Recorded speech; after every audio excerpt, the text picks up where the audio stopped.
बिस्मिल्लाहिर्रहमानिर्रहीम अस्सलाम वालेकुम दोस्तों। उम्मीद लरम چې تاسو روغ جوړ او خوشاله وي او ژوند په مزو کې دوستانو رګو بای د مرګ نه بعد د هغه د قتل نه بعد رګو بای د مور بیان فریاد مخې ته راغلی دی. هغه حکومت نه څه فریاد کړی دی د باره کې بس ټول معلومات په دې ویډیو کې شریکو او که تاسو ټول معلوماتو باندې ځان خبرول غواړئ مونږ ویډیو ځان تر اخره پورې وګورئ او چې کوم مونږ ملګری مونږ په چینل باندې نوی دي هغه د مونږ چینل مخه ځان سبسکرایب کی ټاله نشان دی وای تاکي مونږ راتلونکي معلوماتي ویډیو هغه ته په اسانه سم لاو شي. دوستانو رګو بای چې هغه خپل ځمکې په تنازع باندې سلور کسان ایشتي وو او هغه نه بعد پنډې کې گرفتار شوی هغه نه بعد کې پی کې پولیس ته حواله کړو. دوستانو رګو بای ډیر زیات ساده او شریف کاسو خو چا ظالمانو زورورو ته په ځمکې باندې قبضه کوله.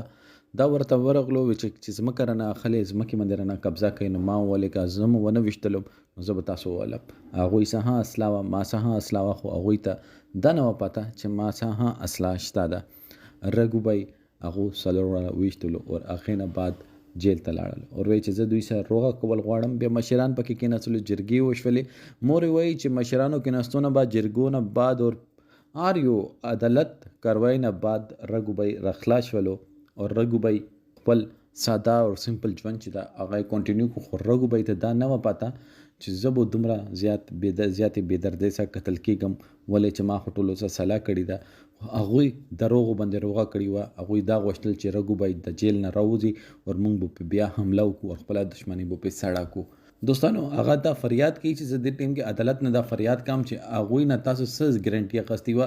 هغه یې چې زه دې ټیم کې خپل قانون نه د تقاضا کوم خپل مشرانو نه د تقاضا کوم چې آخر ولې د څه دغه څه دوم د حد پر ظلم وشولو چې ځمکه د دغه وا ظلم په هغوی کولو دغه په غوسې کې چې کوم کار وکړو هغې نه بعد روغه وشوله. تاسو بیا روغه نه کوله تاسو دا فراډ وکړلو تاسو ما زوی په دوکې باندې ویشتلو تاسو ته هغه کار کړی هغه نر په نره کړی هغه دښمني په نر په نره پللې وه هغه دوستي په نر په نره پلله هغه چا څه زړه کې څه بغض نه و خیره نه وه هغه اډو دا سوچ نه کولو چې ما باندې به څوک رسي او ما باندې به ډازې کوي.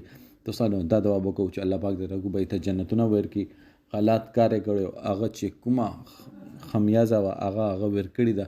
هغه چې څومره په خبرو کې هغه کېناستلو هغه خاندان کېناستلو هغه مور او پلار پکې کېناستل هغه یې چې مونږ ته د هغو پیسو دوک نه ده مونږ ته دا دوک ده چې دومره غټ فراډ مونږ سره ولې وکړلو.